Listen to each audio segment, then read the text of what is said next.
nos encontrar reunidos mais uma vez para adorar, exaltar e bendizer o nome santo do Senhor Jesus, pois Ele é digno de toda honra, toda glória e todo louvor. Ficamos felizes com a sua vida e com a sua vinda aqui nesta noite.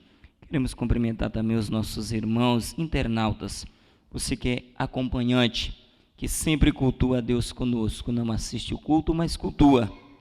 Que Deus venha abençoar a tua vida poderosamente, aí no seu lar, na sua casa, no seu trabalho, onde quer que você esteja, que o Senhor possa te abençoar poderosamente. Eu convido os irmãos que se faz presente, você na sua casa, abrir a sua Bíblia no livro das criações, livro de Gênesis, no capítulo de número 22, versículo 5, versículo 9, 10, 11 e 12 para a nossa meditação. Prometo aos irmãos não ser muito extensivo, mas falar tão somente aquilo que o Senhor me permitir que eu fale, aprender uns com os outros, tão somente aquilo que o Senhor achar por bem nos ensinar aqui nesta noite. Louvo a Deus pela vida dos nossos líderes, do nosso pastor presidente, pastor Robson, que nos confiou a palavra, do nosso pastor local também, pastor Sânzio, que Deus abençoe poderosamente. Gênesis de número 20, capítulo 22, versículo 5, versículo 9, versículo 10, 11 e 12 para a nossa meditação nesta noite. Tenho certeza que Deus há de falar conosco por intermédio da sua palavra, pois a Bíblia por si própria, ela já fala conosco, mas é sempre bom nós estudarmos, caminharmos, andarmos na Bíblia e querer descobrir um pouco mais daquilo que Deus tem para nós por intermédio da sua palavra. O texto que vamos ler, que vamos falar aqui nesta noite, que vamos tomar por base alguns pontos, alguns tópicos dele, é um texto bem conhecido, é um personagem bem conhecido de todos, onde até as crianças conhecem esse personagem na qual vamos falar aqui agora, mas vamos pegar algumas observações que ele deixou, que ele demonstrou, que ele fez por intermédio de um sacrifício, algumas demonstrações que ele nos ensinou e que podemos aplicar na nossa vida, quanto se tange a obra do Senhor, quanto se tange ao adorar a Deus, a prestar culto de adoração ao nome santo do Senhor Jesus. Nós vamos aprender aqui nesta noite. Por mais conhecido que o texto seja, se nós lermos ele por diversas vezes, 50 vezes, 100 vezes, cada vez que eu e você ler, ele nos trará, ele nos mostrará, ele inspirará em nós algo extraordinário. Nós podemos ler o texto 50 vezes, todas as vezes que nós ler, ele transmitirá para nós algo diferente, porque às vezes nós vamos ler um texto que conhecemos e sabemos de cor salteado, mas vai depender do contexto de vida em que estamos lendo aquilo ali, vai depender do momento em que estamos vivendo para aplicar aquilo na nossa vida. Podemos ler 50 vezes, mas todas as 50 vezes ele falará conosco de maneira diferente, porque nem sempre o contexto de vida em que vivemos, o momento de vida em que estamos enfrentando é sempre o mesmo. Por diversas vezes nós lemos a Bíblia e Deus falará conosco de maneira diferente. E a palavra do Senhor nesta noite também não será diferente. Deus falará conosco por intermédio da sua palavra. Gênesis capítulo 22, versículo 5, que nos diz assim: E disse Abraão aos seus moços: Ficai-vos aqui com o jumento, e eu e o moço iremos até ali, e havendo adorado, tornaremos a vós. Versículo 9: Vieram ao lugar que Deus lhe dissera, vieram ao lugar que Deus lhe dissera, edificou Abraão ali um altar e pôs em ordem, edificou Abraão ali o altar e pôs em ordem a lenha e arrumou a Isaque seu filho, e deitou sobre o altar em cima da lenha, e estendeu Abraão a sua mão, tomou o cutelo para imolar o seu filho. Mas o anjo do Senhor lhe bradou desde os céus e disse: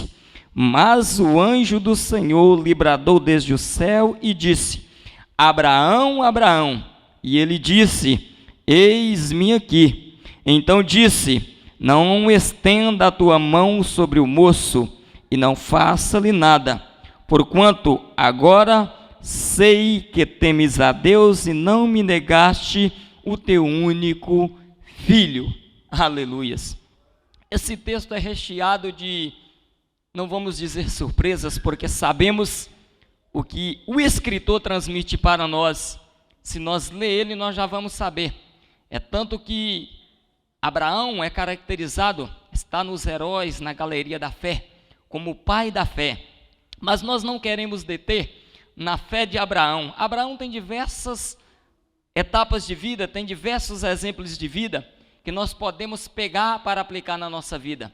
Mas algo me chamou a atenção nesse texto da vida de Abraão. É aquilo que eu falei e volto a falar. Eu já li esse texto por diversas vezes, você também já leu, você já meditou, você já estudou, mas cada vez que nós estudamos a Bíblia, que nós lemos a Bíblia, que nós mastigamos a palavra, alimentamos da palavra, ela traz uma inspiração de maneira extraordinária para a nossa vida em que vivemos, para a nossa vida espiritual, para a maneira que nós estamos conduzindo o nosso ministério, a nossa chamada, a nossa vida familiar, enfim, em todas as áreas da nossa vida. E o que me deixa equivocado, o que me traz aqui a entender, o que me chama a atenção na vida de Abraão, é que Deus chama ele, para nós entender um pouquinho da história que todos conhecem, Deus chama Abraão e faz uma promessa para Abraão. Deus promete a Abraão que daria um filho. Ao passar do tempo, há muitos anos depois da promessa sido feita, Abraão crê veementemente, apesar de alguns vacilos de Abraão, mas ele não deixa de crer. Apesar de Abraão ter vacilado por diversas vezes, ter duvidado, ter deixado de crer e ter tomado caminhos errantes, Deus continua sendo fiel para cumprir a promessa na vida de Abraão. Pois afinal a promessa que Deus delega à vida de Abraão, a promessa que Deus faz na vida de Abraão, não define quando será que Deus cumprirá por intermédio da fidelidade de Abraão, não. Pois quando Deus promete a Abraão, Deus sabia da trajetória de vida, Deus sabia dos fracassos que Abraão cometeria no caminhar da sua vida. E quando Deus promete a Abraão o filho, e ao passar do tempo, dá aquele filho para Abraão. Muito tempo depois que Deus dá o filho chamado Isaque, que nasce o filho da promessa, Deus vira para Abraão e fala: Abraão, agora eu quero aquilo que eu te dei. A promessa que eu fiz e cumpri na tua vida, agora eu quero que você retribua a mim de uma maneira diferente. Eu quero te provar, eu quero ver se você está afim de provar que me ama, de provar que é aquele que você prega, que é aquele que você fala, de provar que realmente eu estou na tua vida e eu sou o teu Deus. E Deus olha para Abraão e fala: Abraão, me dá o seu filho como sacrifício. Eu quero que você preste um sacrifício. Eu quero que você preste uma adoração a mim de maneira diferente. Eu quero que você deixe o seu eu, deixe a tua vontade, e agora passa a exercer a minha vontade no teu ministério. Eu quero a partir deste momento, Abraão, que a minha vontade seja primordial. Eu quero a partir deste momento, Abraão, que a minha vontade seja primícia, seja a primeira em sua vida, seja a primeira coisa em teu lugar, no teu ministério, na tua vida. Em outras palavras, Deus falando para Abraão: eu quero ver até onde está o teu grau de intimidade, até onde está o teu grau de confiança em mim. Se você confia por inteiro, se você confia 100%, se você confia 100%, ou até onde vai? Eu quero o teu filho, Abraão. O escritor nos dá a entender, nas entrelinhas do texto em que lemos, que Abraão não comenta Sara, o que vai fazer. Simplesmente Deus fala com Abraão: Abraão, pega o teu filho, vai para um lugar distante, sai andando e vai para um lugar que eu vou te mostrar. Deus não determinou para Abraão o lugar onde ele iria adorar, onde seria o culto de adoração. Deus não fala com Abraão, simplesmente Abraão ouve a voz de Deus. E o que entendemos com isso aqui? Quando eu tiro para adorar a Deus, eu tenho que esquecer da minha vontade, eu tenho que esquecer do meu eu, para que a vontade de Deus prevaleça, permaneça, apareça na minha vida, por intermédio da minha fé, por intermédio da vontade de Deus na minha vida. Abraão não mede esforços, Abraão não comenta, mas Abraão confia. Há um ponto de destaque na vida de Abraão. E para nós adorarmos a Deus, tributarmos a Deus, cultuarmos a Deus, nós temos que esquecer de nós, nós temos que deixar a nossa vontade, para fazer a vontade de Deus na nossa vida, para exercer a vontade de Deus, ainda que aquela decisão para que a vontade de Deus permaneça, prevaleça, vai me doer momentaneamente, vai custar caro para mim, a dor às vezes será que vai parecer que eu não vou aguentar, mas é a vontade de Deus que tem que prevalecer, porque Deus conhece o futuro, porque Deus vê na frente, Deus não vê agora. Deus quer que nós avistemos além daquilo que pensamos e que imaginamos. E quando Deus chama Abraão e pede o filho, fala: vai, Abraão, para o lugar que eu vou te mostrar. Nós entendemos aqui que Abraão é um camarada organizadíssimo. E a mesma Bíblia, a própria Bíblia vai dizer: Deus é um Deus organizado. Deus não é um Deus de desordens. Deus não é um Deus de bagunça. Deus não é um Deus que deixa as coisas viradas de cabeça para baixo, mas Deus é um Deus organizado. E quando Deus chama Abraão e fala: Abraão, vai me adorar, vai prestar um culto de adoração a mim, em um lugar que eu te mostrarei. A Bíblia nos fala que Abraão pega a lenha, pega o cutelo, em outras palavras, pega a faca, pega o seu filho, pega os seus servos, pega o jumento e sai andando. Após 3 dias de caminhada, ele chega ao pé do monte e avista o lugar. Deus fala com Abraão: Abraão, eis aí o lugar. A fé de Abraão era tão grande naquele momento, que no versículo 5 do capítulo 22, Abraão vira para os moços e fala assim: ficai aqui, porque eu e o rapaz, eu e o moço, vamos subir para adorar, mas depois nós dois o tornaremos a vós, nós voltaremos, nós vamos adorar. Sabe por que Abraão tinha essa convicção, tinha essa certeza? Porque o homem de Deus, a mulher de Deus, quando ele sai para adorar, ele esquece dele. Ele tem um alvo, ele tem um objetivo a ser conquistado, a ser atingido, e o alvo dele naquele momento é adorar, é adorar, é adorar. Que tipo de culto, que tipo de adoração nós estamos prestando nos dias atuais em que vivemos? Como tem sido a minha adoração ao Senhor? Como tem sido a minha reverência para com as coisas sagradas, para com as coisas de Deus? Como eu tenho tratado as coisas de Deus? Como eu tenho valorizado o chamado de Deus na minha vida? Como eu tenho valorizado a hora do culto na minha vida? Quando é que começa o culto para mim? Em que hora começa o culto? O culto são 3, 4 dias da semana para nós aqui. Domingo, terça, quinta e sábado.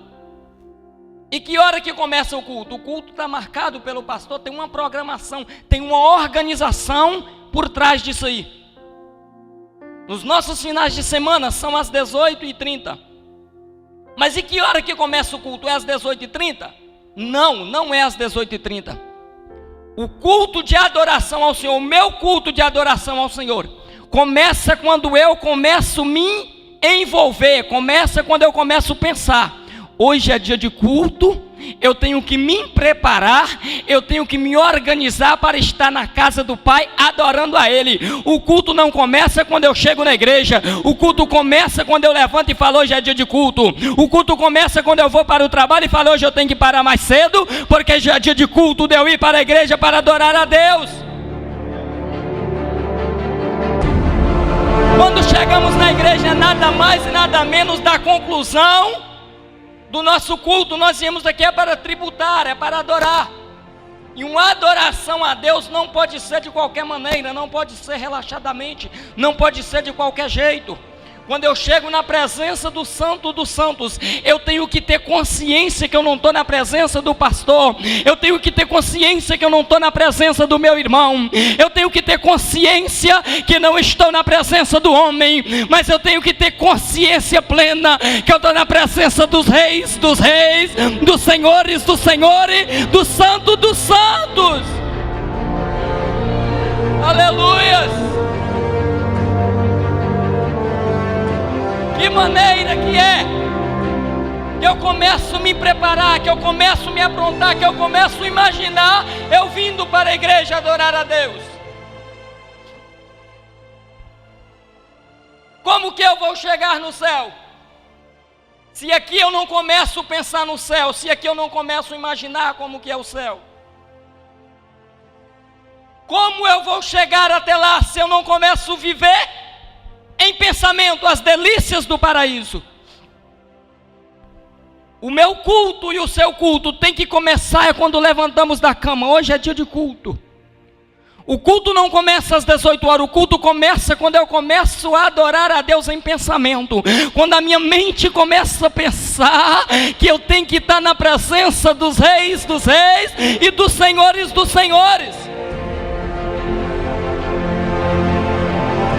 Aí aqui entra alguns paradigmas, algumas coisas, alguns detalhes para como eu devo prestar o meu culto ao Senhor. Aleluias! De que maneira eu devo chegar? Isso é tão sério. Quando é que começamos o nosso culto? A ornamentação, a organização do nosso culto. Como ela deve ser ornamentada, como ela deve ser preparada, como ela deve ser planejada. Quando é que ela começa? Uma festa para ser bem feita, ela é planejada, ela é organizada. É bom falar das coisas e temos provas para mostrar. A nossa Santa Ceia aqui, quando é que a nossa ceia começa? A nossa ceia começa aqui, é às 18 horas do sábado? Não. A nossa ceia começa aqui na sexta-feira, às 22 horas da noite, e encerra ao sábado às 21 horas da noite. A nossa ceia começa quando nós chegamos e começamos a cultuar a Deus. Viemos para a vigília, estamos preparando, estamos ornamentando para chegar na presença dEle. Aleluias! E como é que eu tenho me aproximado? Como é que eu tenho procurado chegar na presença do Senhor? Será que o temor do Senhor tem me corroído por dentro? Será que o temor do Senhor tem movido comigo por dentro? Será que aquela palavra pode se cumprir na minha vida?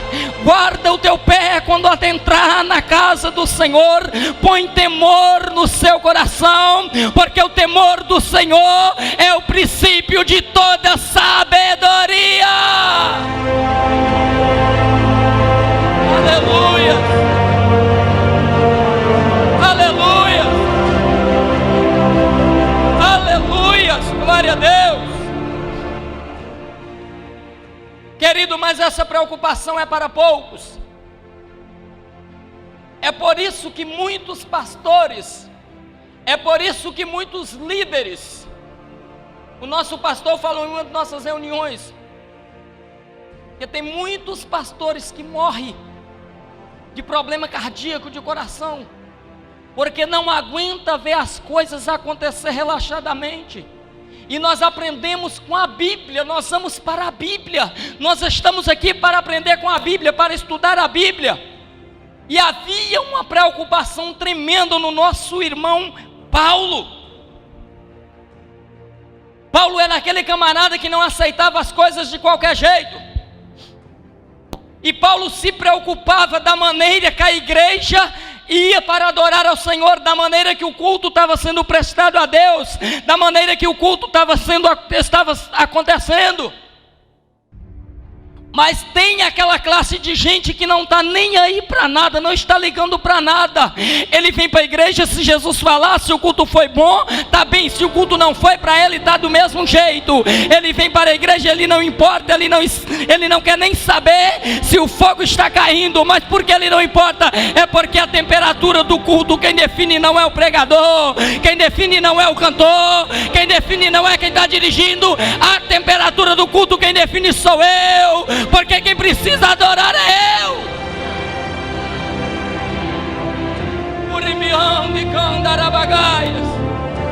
Que maneira eu tenho me apresentado perante o Santo dos Santos, perante o Senhor dos Senhores. E havia uma preocupação tremenda na vida, no ministério de Paulo. E na carta de Paulo aos Coríntios, no capítulo 11, nós vamos ver quando Paulo começa a levar a igreja de Coríntios. Paulo percebe que a igreja de Coríntios está cuidando das coisas santas, das coisas do Senhor relaxadamente, está cuidando de qualquer maneira, está fazendo de qualquer jeito. E Paulo era aquele que não aceitava. Tem que ser para Deus, tem que ser bem feito. Para fazer para o Senhor não é de qualquer maneira. Deus não é qualquer um que aceita resto, que aceita de qualquer jeito. Tem que ser bem feito.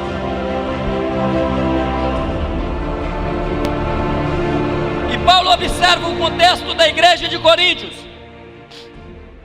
e Paulo vê que a coisa ali está tomando caminhos errados. E lá em 1 Coríntios, no capítulo 11, antes de celebrar a ceia, a igreja tinha uma ceia fraternal. Digamos assim, é como se fosse a nossa ceia aqui, que nós tínhamos ali depois da ceia do Senhor, que nós tínhamos a nossa ceia fraternal. A igreja de Coríntios tinha essa ceia, era a ceia chamada de amor ágape. Após essa ceia, eles iam participar da ceia do Senhor. Só que o povo começou a cuidar, começou a deixar relaxadamente, começou a não dar atenção, começou a fazer de qualquer jeito. E no capítulo 11, e no versículo de número 17, Paulo começa a exortar. E hoje à tarde, quando eu li esta passagem, quando eu li esse texto, confesso aos irmãos que eu chorei por dentro. E nesta noite, nunca me aconteceu o que me aconteceu nesses dias, quando eu venho para trazer a mensagem. Eu gosto de estudar a Bíblia, eu gosto de escrafunchar a Bíblia, eu gosto de pesquisar naquilo que eu vou falar. Eu gosto de ir na internet e pesquisar sobre aquilo que eu vou falar. Saber, às vezes, de algumas fontes daquilo que eu vou falar. Só que eu não consegui pesquisar nada. Eu não consegui achar nada daquilo que era para me dizer.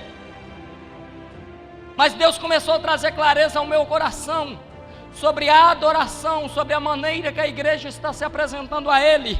A igreja, muitas das vezes, quando dizemos igreja é eu e você. Igreja não é o templo, igreja não é cadeiras, igreja não é as paredes, igreja somos eu e você. Igreja quer dizer eclesia, chamados para fora, chamados para anunciar. E quando a Bíblia diz igreja, é por isso que Jesus olha para Pedro e fala: Pedro, tu és pedra e sobre ti edificarei a minha igreja. É porque a igreja é do Senhor, a igreja é de Deus, a igreja é de Jesus, e as portas do inferno não prevalecerá contra ela. E é por isso que sempre, quando a igreja primitiva, a coisa começava a tomar caminhos errôneos, caminhos errados, Deus levantava alguém para exortar, para disciplinar. E quando Paulo olha para a igreja e vê que aquilo ali não está bem, aí lá no capítulo 11, versículo 17, ele vai dizer assim, ó: nisto, porém, eu vou dizer-vos, não vos louvo, ou seja, não digo com alegria, Nisto, porém, que eu vou falar agora, não tem alegria no coração de falar para vocês. Essa explicação que eu vou dar agora, palavras de Paulo, eu não estou alegre, eu não estou feliz em falar para vocês que se tem uma coisa que entristece o coração da liderança, é quando vê uma ovelha querendo fazer as coisas do Senhor de qualquer jeito. Se tem uma coisa que entristece a vida do homem de Deus, é quando olha para o irmão, quando olha para aquele que se diz crente, que se diz santo, quer deixar as coisas do Senhor de qualquer maneira. Aí Paulo olha assim e fala: ei, eu não me alegro em dizer o que eu vou dizer, eu não me alegro em exortá-lo da maneira que eu vou exortar, porquanto vos ajuntais, não para melhor, senão para pior. Palavra de Paulo. Momento que a igreja se reúne para adorar, é para a melhor parte, é para tributar a adoração a Deus. Momento que a igreja se reúne para venerar, para exaltar, para enaltecer aquele que morreu, mas ao terceiro dia ressuscitou e vai voltar para nos buscar. É momento de se alegrar, é momento de fechar os olhos e pensar no céu e lembrar que a qualquer momento Ele está chegando. Aí Paulo, com tristeza na alma, com tristeza no peito, no coração, com a alma amargurada, Paulo prossegue a sua exortação, porque antes de tudo que quando vos ajuntais na igreja, há entre vós dissensões, em partes eu creio. E eu fui para o dicionário para descobrir o significado da palavra dissensões. Há palavras na Bíblia, irmão, que nós lemos e não sabemos o significado daquela palavra. Mas quando nós vamos estudar, quando nós vamos escrafunchar, quando nós vamos esmiuçar o que aquela palavrinha significa, aí está lá no contexto, e essa palavra dissensões quer dizer intriga, quer dizer discórdia, quer dizer confusões. O que a igreja de Corinto estava fazendo? Estava se ajuntando para ter discórdia, para ter confusões, para ter intriga, um para brigar com o outro, um para falar mal do outro, um para querer ser mais do que o outro, se esquecendo que o grande é Ele, se esquecendo que o maior é Ele, se esquecendo que o Rei dos Reis é Ele.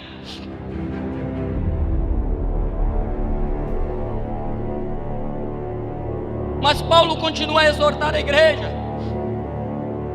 porque as coisas santas tomou caminhos errados. Aquele que estava na frente perdeu a autoridade, perdeu o cajado, perdeu o pulso, não tem mais firmeza para falar, caiu a coroa da cabeça, não tem mais pulso firme para liderar. Aleluia. Eu sinto a presença marcante de Deus aqui nesta noite. Aleluia. Deixa eu te falar uma coisa aqui, deixa eu te fazer uma pergunta. Quantas vezes você já abriu a boca para agradecer a Deus pela liderança de pulso firme que Deus te deu e colocou no seu ministério, colocou na sua vida?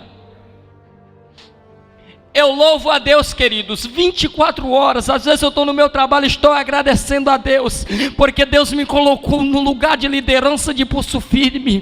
Deus me colocou no meio de um povo que tem ordem, que tem liderança, que quando as coisas parecem que vai de mal a pior, Deus levanta e fala: aqui não, aqui tem homem de Deus, aqui tem mulher de Deus, aqui tem liderança, aqui Satanás não brinca, aqui Satanás não faz nada. Você já parou quantas vezes para agradecer a Deus, para louvar a Deus? Aleluia. Aleluia.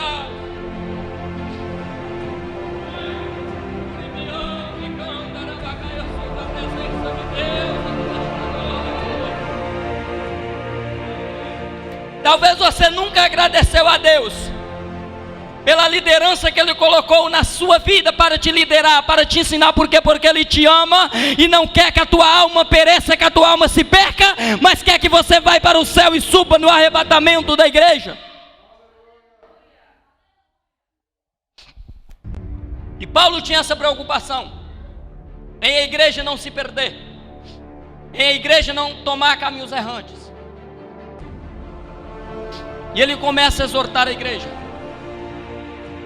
pelo fato que a igreja de Coríntios tinha a ceia ágape, antes da ceia do Senhor.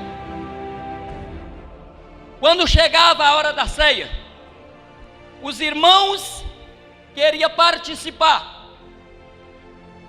do símbolo e do corpo do Senhor, da mesma maneira que participava da ceia fraternal, da ceia que eles faziam entre si. E uns comiam para encher barriga, e virava aquela confusão, e virava aquela baderna. É tanto que lá no versículo de número 34, Paulo vai falar assim: portanto, meus irmãos, quando vos ajuntais para comer, quando vos ajuntais para cear, para participar do corpo e do sangue do Senhor, esperais uns pelos outros. E ele encerra no versículo 34: mas se alguém tiver fome, coma em casa, para que vos não os ajunteis para condenação. E o povo estava tomando um caminho errado, caminho errante.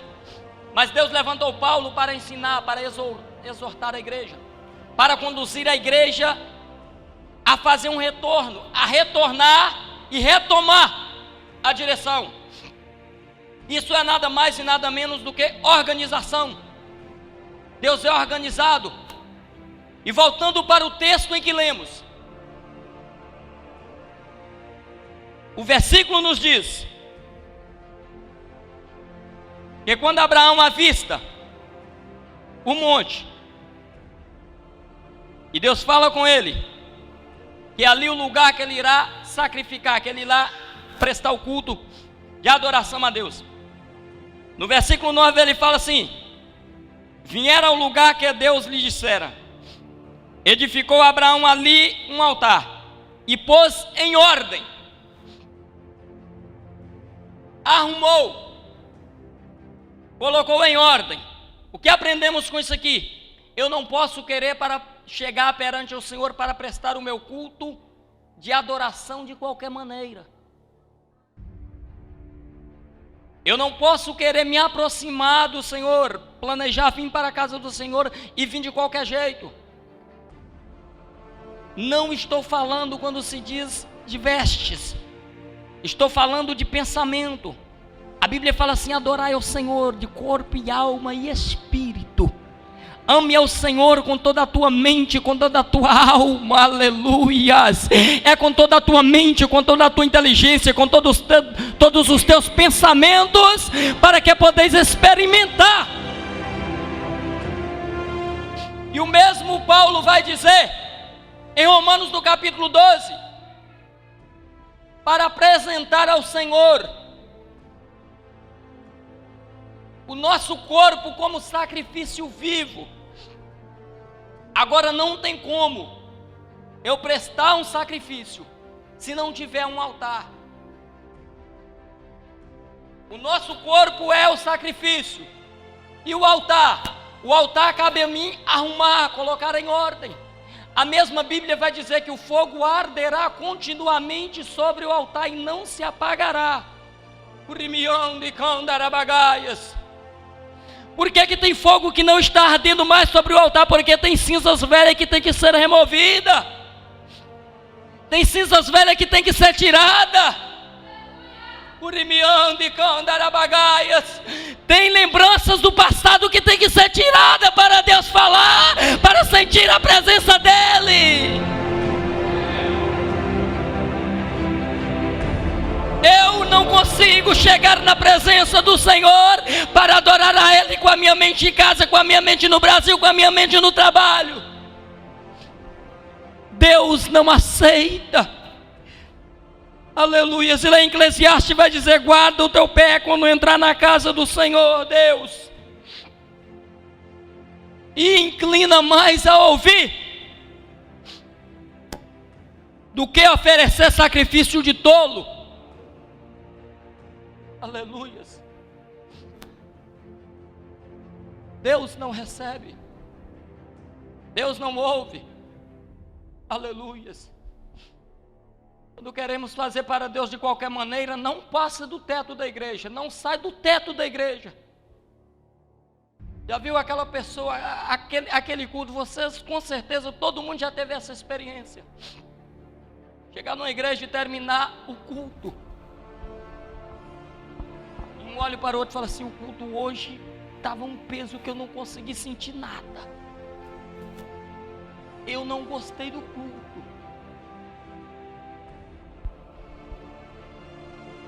É porque essa pessoa que fala isso, que ele esqueceu que o culto não é para ele. E quando nós entramos na igreja para cultuar, o culto não é para nós. Quando é para nós, pode ser de qualquer maneira, pode ser de qualquer jeito, mas para Deus dá um passo de marcha ré para trás e volte e faz bem feito.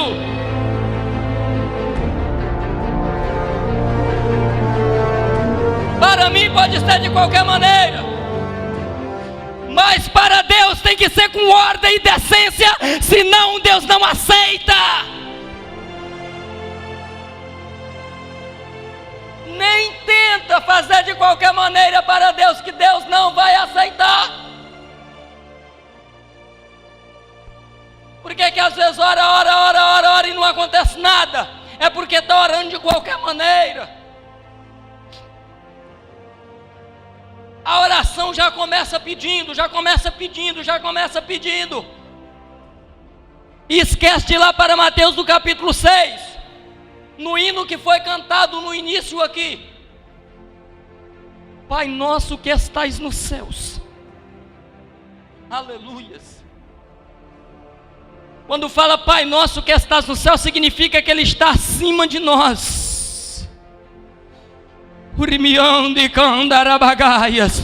Sabe por que Zaqueu subiu na figueira e não conseguiu ver? É porque quem tem que estar em cima é Ele. Enquanto você não descer, você não vai ver. Na genealogia de Jesus é diferente. Sabe por que a mulher do fluxo de sangue recebeu a cura? A orla do manto de Jesus é embaixo.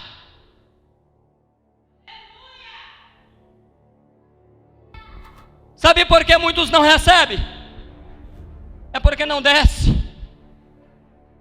É porque está com o nariz empinado. Quem tem que estar em cima é Ele, a estrela que tem que brilhar é Ele que é o Rei dos Reis, Senhor dos Senhores, Raiz de Jessé, estrela da manhã. Eu vou te dar um minuto para você adorar, que Ele está na casa, Ele está neste lugar. Levante a tua mão e adore a Ele, adore a Ele. É por isso que Deus chega para o profeta Jeremias e fala: Jeremias, vem cá que eu vou te mostrar um exemplo. Vem cá que eu vou te fazer enxergar algo que você até hoje no seu ministério não enxergou. Desce aqui, Jeremias, vai aqui à casa do oleiro que eu vou te mostrar uma experiência que você não vai esquecer nunca mais na sua vida. Aí Jeremias, olha, Jeremias estava tão voltado e não estava entendendo nada, que ele olha para o oleiro trabalhando, pisando no barro, amassando o barro, e ele não entende nada. Aí Deus fala assim: Jeremias, está vendo? Assim como o vaso na mão do oleiro. Aleluias. Urimiando e candarabagaias.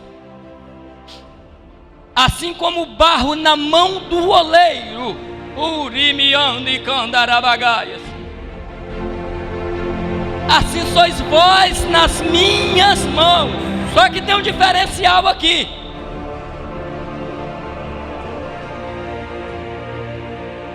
Que quando o vaso quebra, aleluias, O vaso quebra na mão do oleiro, o vaso quebra na mão de quem sabe, quem entende de barro, quem entende de vaso. Aleluias! Então você pode quebrar uma vez, pode quebrar duas vezes, porque você está na palma das mãos dele. Deixa ele te amassar, deixa ele te moldar, deixa ele fazer como quer, deixa ele te levar para tomar o sol da justiça, porque ele amassa o barro e faz vaso novo.